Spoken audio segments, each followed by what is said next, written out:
Yeah, so DA asked me if I could do a presentation or two in this group, and I'm happy to do that. We chose this one as a first shot. And let's see, I guess they can't see this, but I brought a copy of the book. I'll pass that around. Some of you have already looked at it, some of you have seen it. So I'll get back to that in a couple of seconds. I've been collecting Dorothy Knapp first day covers for about 10 years, maybe something like that. And I was always drawn to these things. And when Doug Weiss got a hold of me, it was kind of all over, because he certainly has the, a lock on the stock. And when people talk about these covers, it's almost like it's a virus. You catch this virus where you look at these things, and between the color combinations and the composition and the trueness to the image of the stamp, and I go through all these issues and I just say, wow, these are just spectacular.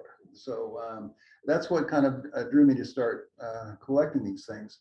Now, I think, in fact, did I have it listed? I guess it's on the, so you can go ahead and switch. Oh, just a little commercial. This is taken from, I did a two-frame exhibit at the last gas meeting, and I'm working on a 3-framer for Cleveland, which expanded on that. So go ahead and hit the next one, DA.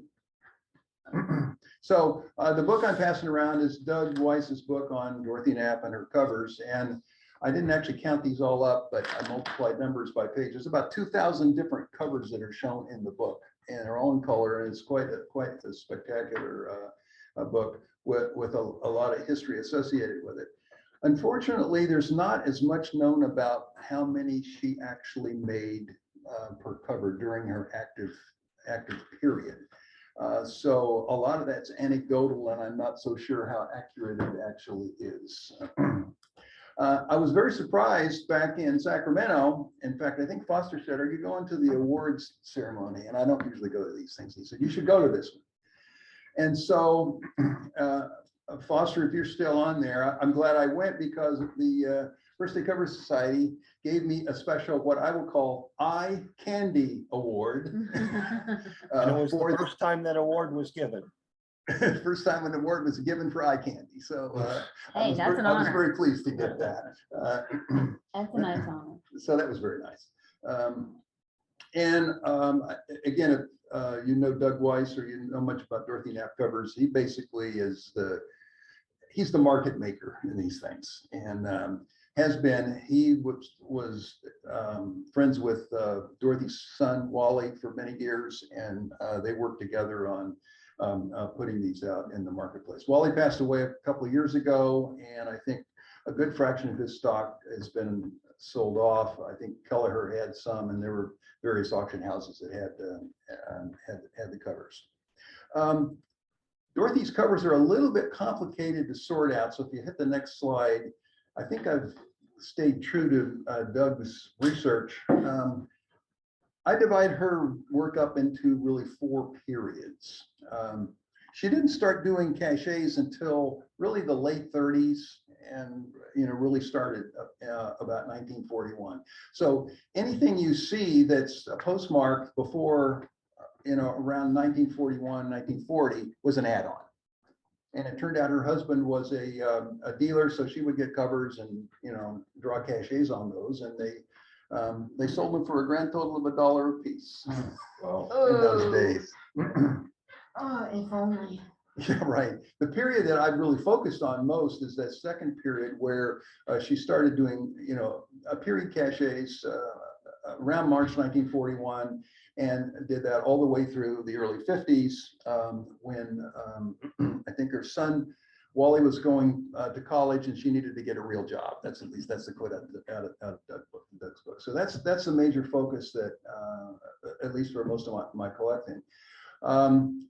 She got back into it again some years later after she found out what they were selling for in the early 80s. And so, but all of the covers done from 53 to early 82 were again add-ons that were done sometime 82, 83 range.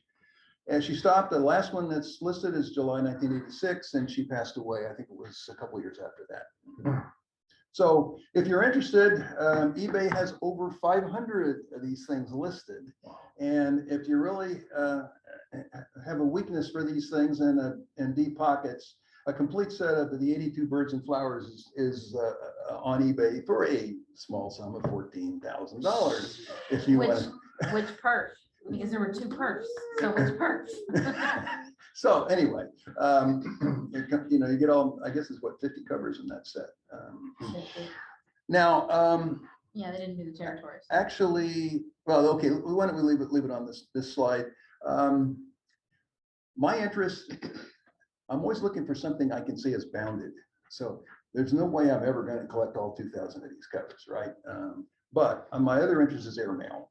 So I started looking at her airmail first day covers, and then she did some really cool non-airmail covers for World War II patriotics that are not first day covers, but they are aviation related. So that kind of fit into my my collection space. The judge in Portland didn't like my airmail definition. So let me give you my definition and you can decide which one you like better.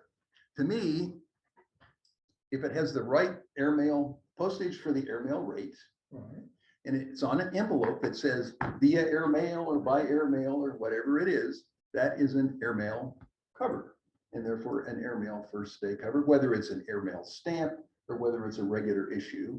In a lot of cases, the regular issues, people collected blocks of 4 first day cover anyway, which almost always was sufficient for the airmail rate. In some cases, people put them on airmail envelopes. In some cases, they didn't. So what did the guy at PIPEC say airmail? My judge decided he didn't like that definition, and if it wasn't an airmail stamp, I shouldn't have called it airmail. I like yours better. I don't know how many points he took off for that, but I like your definition. Whatever. Makes So, total sense. anyway, that's the definition I'm using in the presentation as well. So let's look at some of the early add-ons, which is on the next page.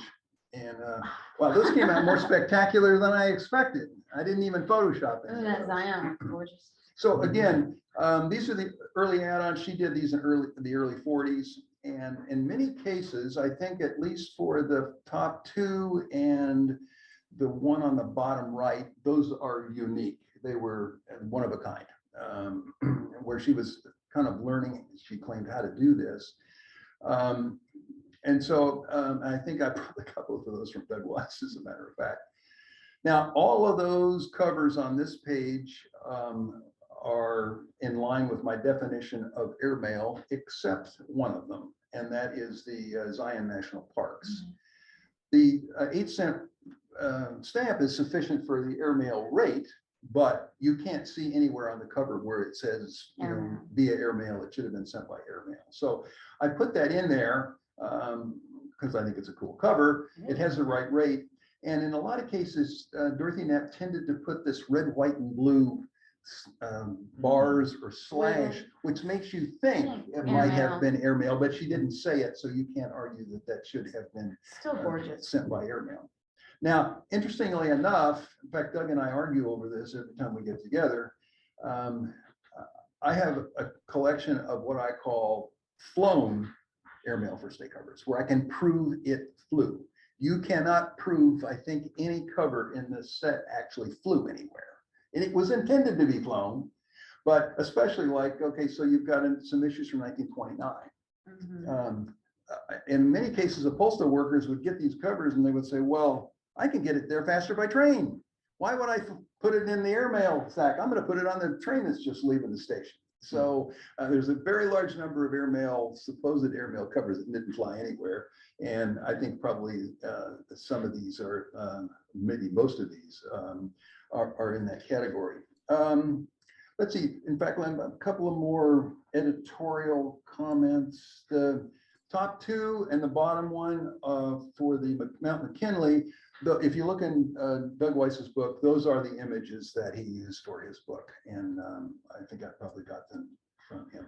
There are many covers that did not end up in the book. The bottom right one is an example of that.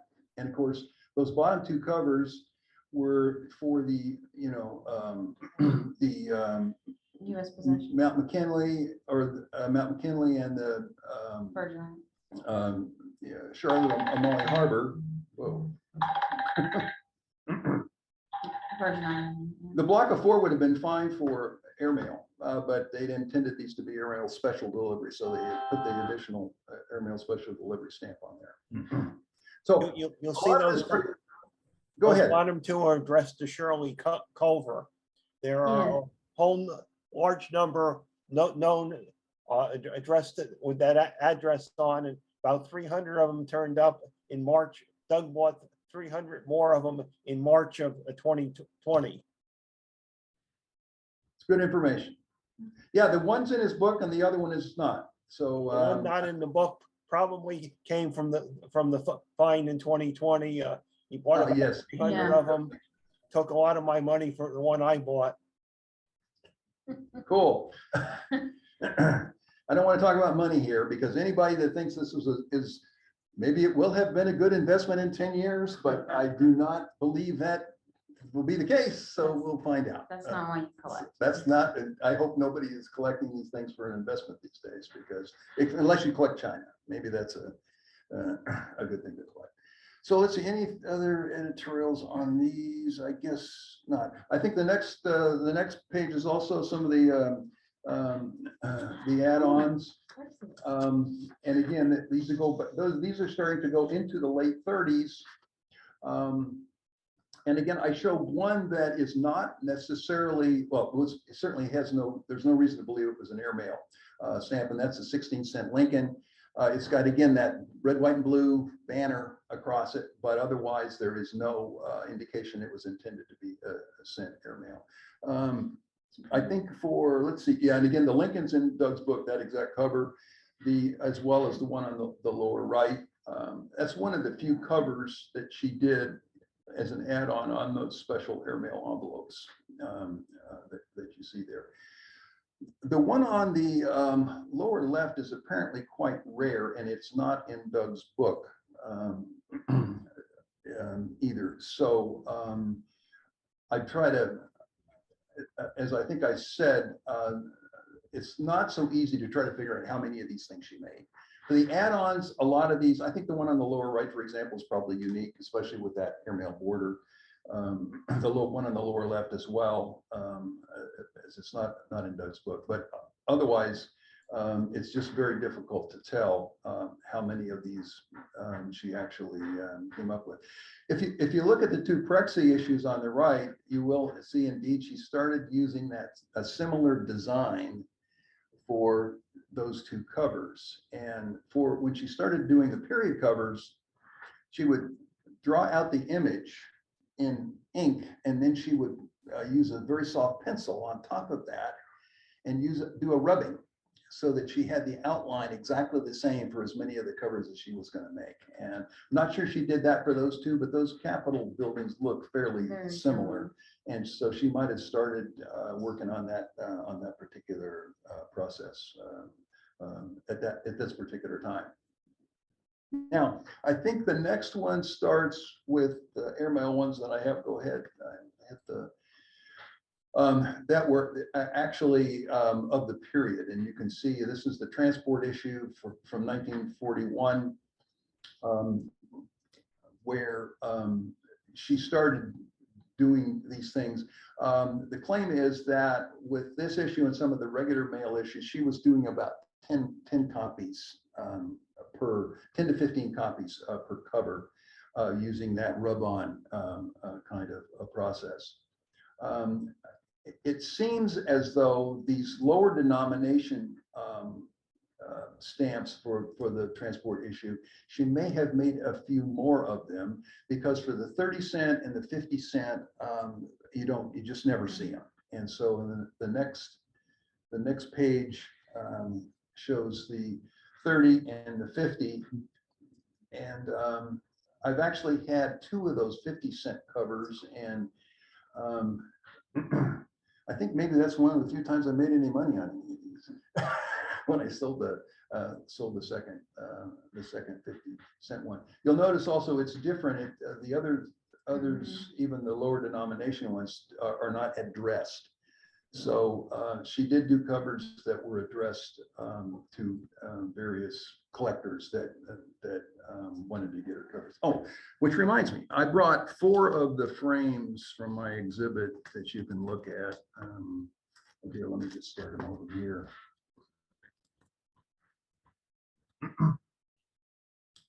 Three of the frames, and then an original piece of artwork that I'll get to in a minute. So why the 50-cent stamp? why was it?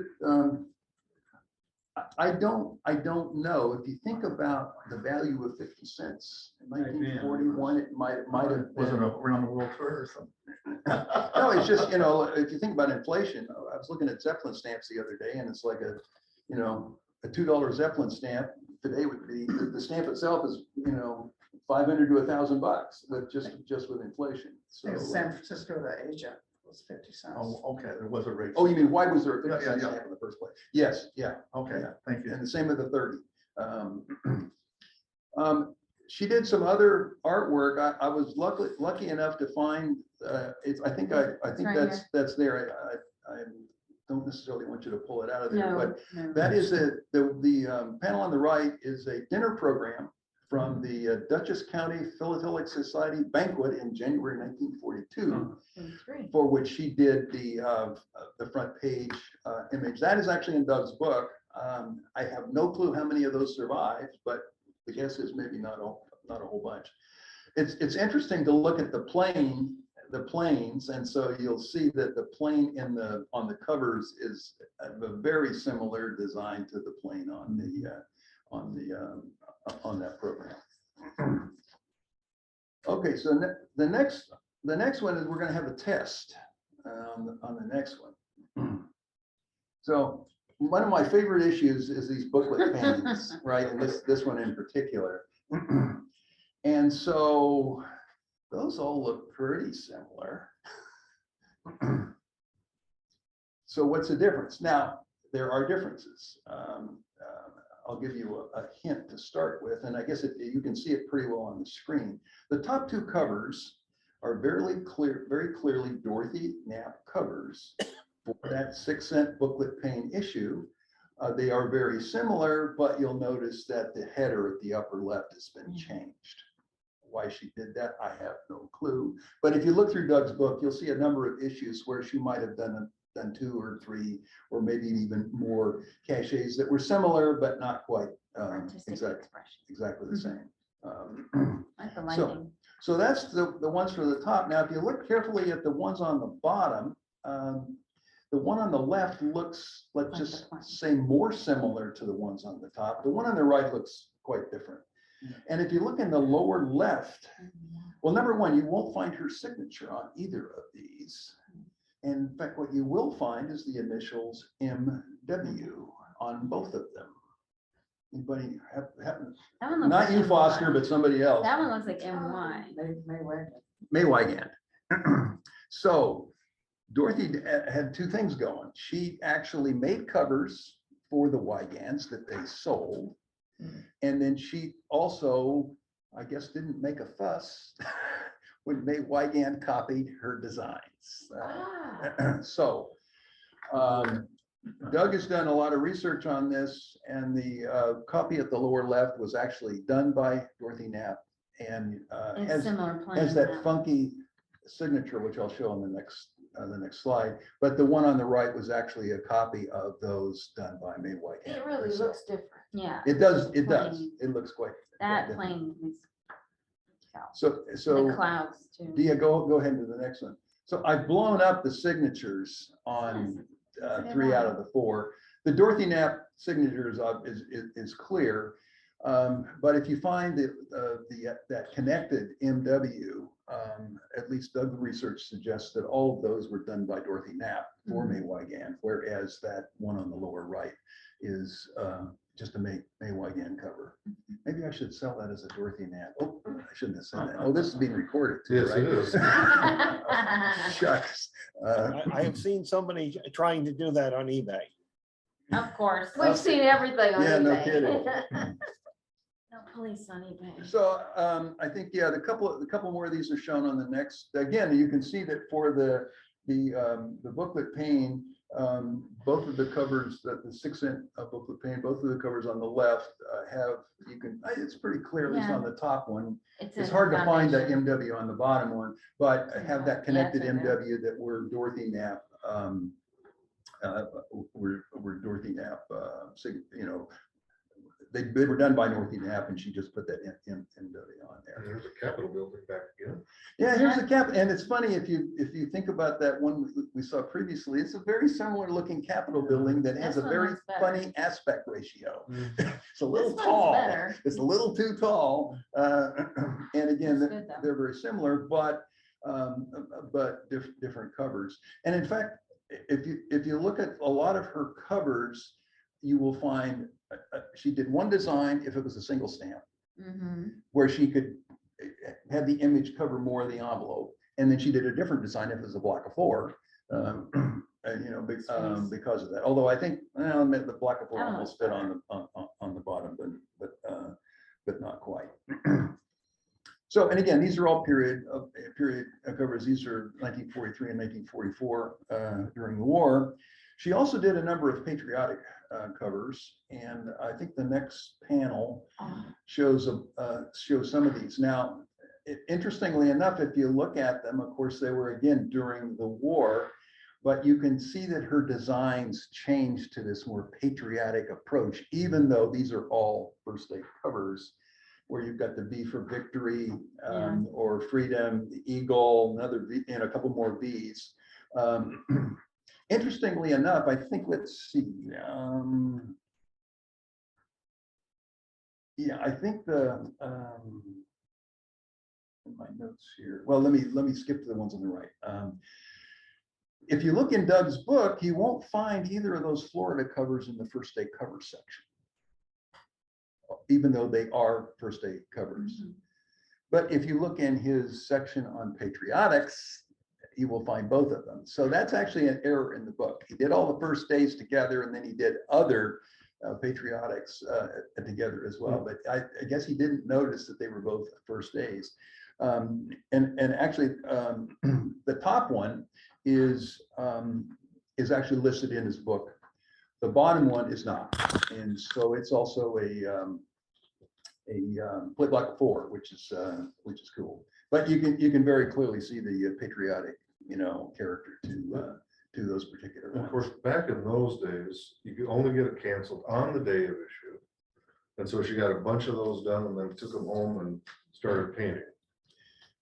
Indeed. You might be able to get a second day at DC. Yeah. Okay, so I'm going to move to the post-war period. I think that's next.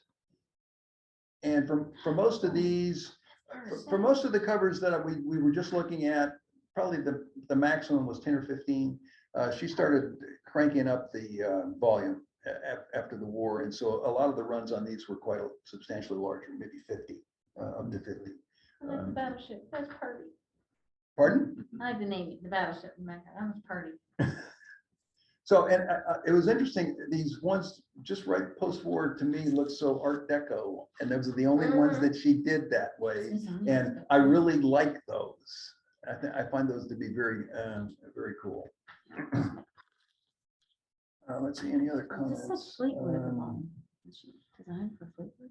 And I think actually, well, okay, the Navy cover is actually the one that Doug has in his catalog. The other two on the left, the catalog only has a single on a non-airmail cover in the catalog, and the images are slightly different. In fact, you can see that on the one on the upper right, the stamp actually, or the image, it cuts through the stamp basically. The way she's done that. Okay. Yeah, so let's go to the next one. And by all means, the people can stop them for questions anyway, but by all means, stop for questions. There were quite a substantial number of covers that she made for this rate change issue. I show two on the left that were just the standard airmail stamp. Since the rate change occurred on October 1st, typical first day covers, at least if they had one airmail stamp, they had to have additional postage to make the airmail rate. I have never found one that of hers at least that only had the single stamp on it. You will find some other, other first days with a single stamp. They're fairly rare. She also started making cachets for the stamped envelope, and so again they did essentially one of the stamps and one of the on the stamped envelope for both of these. At this period of time, she also started making designs for Fleetwood, and so that one you see on the lower right, and I think it must be on the next page. That was printed and then colorized. Well, so I don't, no, that was printed in color as far as I know. You guys have already seen this. Yeah.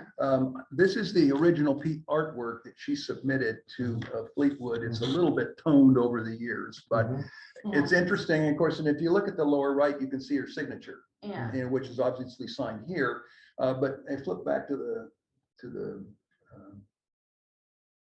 previous, so that cover in the lower right, that was printed in color. I think what it looks, let me guess, it's either 2 or 3 color printing for that period of time in 1946. There's some And black in the eagle. there's some black, I think it's black, red, and blue. And I don't know how many of these were made, but probably the a only whole nap. bunch. That's probably the only nap we can all easily afford. And there's a number of covers that she did, both regular issues as well as the airmail issues for Fleetwood during this period. Also patriotics for Fleetwood. Yes, yeah. So once you hit the next one. Yeah. One more, there we go. So we go further into the post-war period. There's another stamped envelope. And that one is actually the copy that's in the catalog, or that's in that's catalog. And then the issue, that August issue or July-August issue for 1947, that had the higher rates for the international airmail. And I find those, to me, are just really spectacular. I love those. I used to own that set. I sold the McCusker many years ago, so I did make a good profit on it. I've been trying to find that 10-cent one again because I collect that issue, and he had those 3 in an auction about 2 years ago, and the opening bid was 5 times what I was willing to pay for it, so I didn't get it. Funny thing about that. I could have kept them. I have to think on, so it's They're funny, really well Foster. done. Over that period, I think the investment concept was a good one. I think at this point in time, as you've noticed, as I have as well, if I'm going to buy one, it's like, well, I'm not going to make money on this. There's no chance. So let's see. I don't think I have anything else to say If about that 10-cent turns up again, I'll be buying it whether or not it's a good investment. Good for you. Keep the market going. Yeah, and if I have to buy all 3, I probably will. But when last time McCusker sold the 3 of them, it sold well into 4 figures. I was willing to go $250 each for them, but when it opened to $1,200, I gave up. Yeah. I actually have so Foster in Cleveland, I have another set of these that are on a very special airmail envelope. You'll notice a lot of the, the covers I'm showing are on the airmail envelopes. These 3 are not. She did at least one set on an airmail envelope that actually I'm not familiar with, but I'm going to have that in my exhibit. I don't remember if the set I sold them to McCusker probably in the late 90s. I owned them for about a year or 2. I really needed the money at the time, so. Hey, maybe these are them. He made me a nice offer, and then he made a nice profit when he sold them. So we were both happy, but it's one of the nicest sets. Ready not to have it. Okay, so let's hit the next. This is starting to kind of turn into just a flip of covers, but Beautiful. I really love the one on the upper left because that happens to be a coil line pair. And See it. I have a feeling that is unique.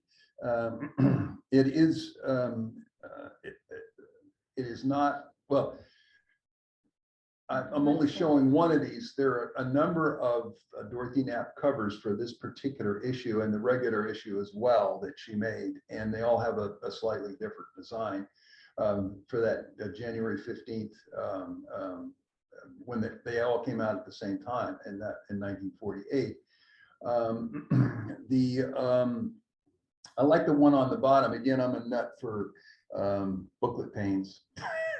And so that is also, I think, relatively rare. And of course, that's 1949. You'll notice the rate had gone from 5 cents to 6 cents Mhm. at that particular point in time. Let's see.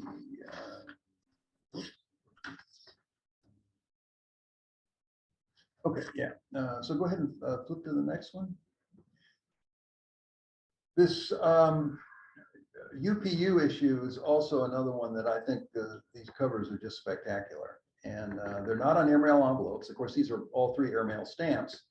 But especially the one on the lower left, I just find that image just you know, remarkable. And it's funny, the colors are pretty vibrant on the screen here, but the covers look very similar. They just jump out at you. So that's getting in that later, you know, post-war period. Of course, those are the 3 UPU issues, and then I put the Wright Brothers issue as well. And since these are all airmail stamps, you know, they don't necessarily, well, that the one on the lower right has the word airmail right in the cachet, but they don't necessarily need to have the airmail written on the cover since they have the airmail postage associated with that. Okay, so let's go back. So we're getting up close. Go to the next one. Forward. When I say back, what I meant is it's the same one I showed. We've kind of worked our way through the first period where they were all add-ons up through the early 40s. The period caches, I kind of divide them into sort of World War II period and then post-war. We're now getting into the point where she stopped altogether making caches in 1953 to go get a real job and work to pay for her son's college. So in this last slide, I will go ahead and hit the next one. The top covers and the one on the lower left, those are the last 3 airmails that she did as in that period as period caches when she stopped. That May 1929 or May 29, 53 on the lower left for the 50 years of flight is the last one of those period covers that she did. But as I said, in the early 80s, when she found out what they were selling for, she decided, let's give this another whirl. So a large part of my third frame for the Cleveland exhibit is actually the later covers that were again period, but you know, basically done much later. So that one on the far right jumps all the way to 1983 for the 84 Olympics issue. And again, that's those are airmail, all airmail stamps. And she did actually a few different designs for this particular one. I think she passed away in '89. So she did caches for a few years after this, but then retired completely. And that's all we have from basically Dorothy Knapp. So the last slide is a say in. Here's a few more that I didn't really have a chance to talk about. Again, since I'm collecting them, they're all in airmail envelopes. And there's a few other issues. These go from what 44 to 47 of just some other issues that if you look at the catalog, a good fraction of these were done as singles, and she just did some additional ones with the blocks of 4, you know, to make the airmail rate. And in fact, for most of if you start looking for airmail envelope first day covers after about early 50s, you don't find them so much anymore. Mm-mm. Everything was flying anyway, and people weren't so interested. So a lot of blocks of 4 and a lot of airmail envelopes, you just didn't see them on first days anymore. It was- Unless they were a specific, like especially international, first day Yeah. cover, stamp for first day cover. So that's the end of my presentation. I love these things, I'm pretty passionate about the artwork, and it's just, to me, it's a cool story as well. I'm so happy that Doug was able to document a lot of her history, and he's certainly been a great resource for me. So thanks for listening. Thank you, Thank Bob. Thank you. Happy to answer other questions if I can. The artwork was spectacular. Her attention to Colors, detail. If you want to unshare that screen, can I show the 3 Dorothy Knapps I own? What you were talking about. This one is actually, That's gorgeous. this one is actually the copy Oh, that's somewhere. in Doug Weiss's catalog. It's one of a kind. It was the first one I got. I got it on 1997 in a McCusker auction. It's an add-on, one of a kind. I thought for years, I thought this was the only design she did for the issue. Back in 2009, right after the APS show in Pittsburgh, Doug Weiss sent me an email. I have a 797 Dorothy Knapp. Are you interested? I said, without asking him for the design, I said, no, I already have it. He sold it the next day to someone else. When he was putting together the catalog, I gave him the scan, and we're at a show, and he looks at it, and said, that's not the one I already have. So apparently the one I turned down in 2009, that apparently was a different design, and Doug will still remind me periodically that I turned it down without asking for a scan, and he's right. That one's still gorgeous. And this is the person it was done as an add-on for, or at least this is the address rubber stamped on the back. And it was apparently mounted, physically mounted. You see the photo corners on it, and the next one I show also has the same. I only see one. We We don't see one We're not sharing. seeing anymore. I forgot to hit share screen. Let's try this again. No problem. Now you'll see it. There, Yes. yeah, definitely. Oh, it mounted. was stuck in a book. Yep. And I'm pretty sure that now, it was actually owned by Shirley Culver, Mm-hmm. who was a large collector of early hand painted ace covers, Dorothy Knapp, May Wygand, things like that. All right, let me get my brain to So follow. Foster, I have a few of my covers that are addressed to that same individual. And Actually, will note the SPA covers are airmail covers, because 10 cents was the airmail rate at the time. So I guess they would fit in your collection also. Mm-hmm. This is the later one that turned up in March, the end of March 2020, when Doug Weiss bought 300 of these from the I think it was grandson or one of the relatives of the Culver family. And Shirley Culver's father was also a collector. You can find covers addressed to him. But this is now the third design for the SPA sheet. I collect the issue. Eventually I have enough covers to put together probably a 10-frame exhibit of this, and these will be the star. Of course, I'm missing the one I turned down, but She got This- two this other is- nice ones. this is probably as close to of the era one, because the Shirley Culver ones were probably some of the first add-ons she did.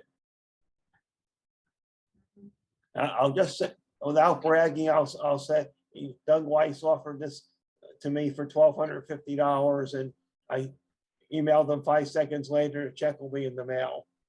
So I can now answer the question, what's the most expensive cover in my collection?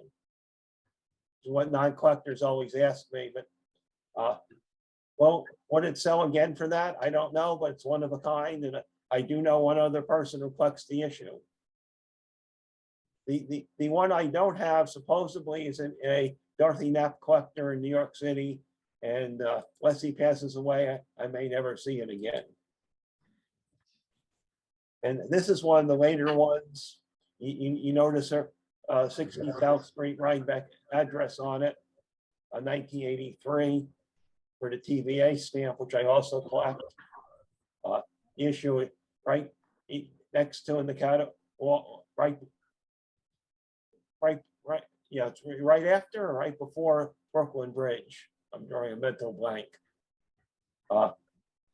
Done with a pair and two of the Grand Coulee Dam stamp. And this one I actually got an eBay for a very good bargain price. If I see another other ones at good prices, I may bid on them, but supposedly this one she did 12 of. No, not sure if it's true, but I've seen another one that also has the two pairs of stamps. Never seen it with a single stamp. Bob, did you say these were done in pencil? Ink. Well, if she was gonna make multiples, she would, first of all, do the artwork without the colors. In ink. Then she would over the ink, she would use a very soft pencil and then flip it over and then rub it to have that pencil image transferred. Then she would ink the actual image on the cover and then fill in with the colors. That allowed her to be able to do exactly the same, at least the outline of the image, cover after cover. Very cool. Before Xerox machines. We're so spoiled. Okay, well, I want to thank everyone for coming, both in person and on Zoom. And thanks to Rick again for hosting us. Appreciate Very it. cool. Thank you, Rick.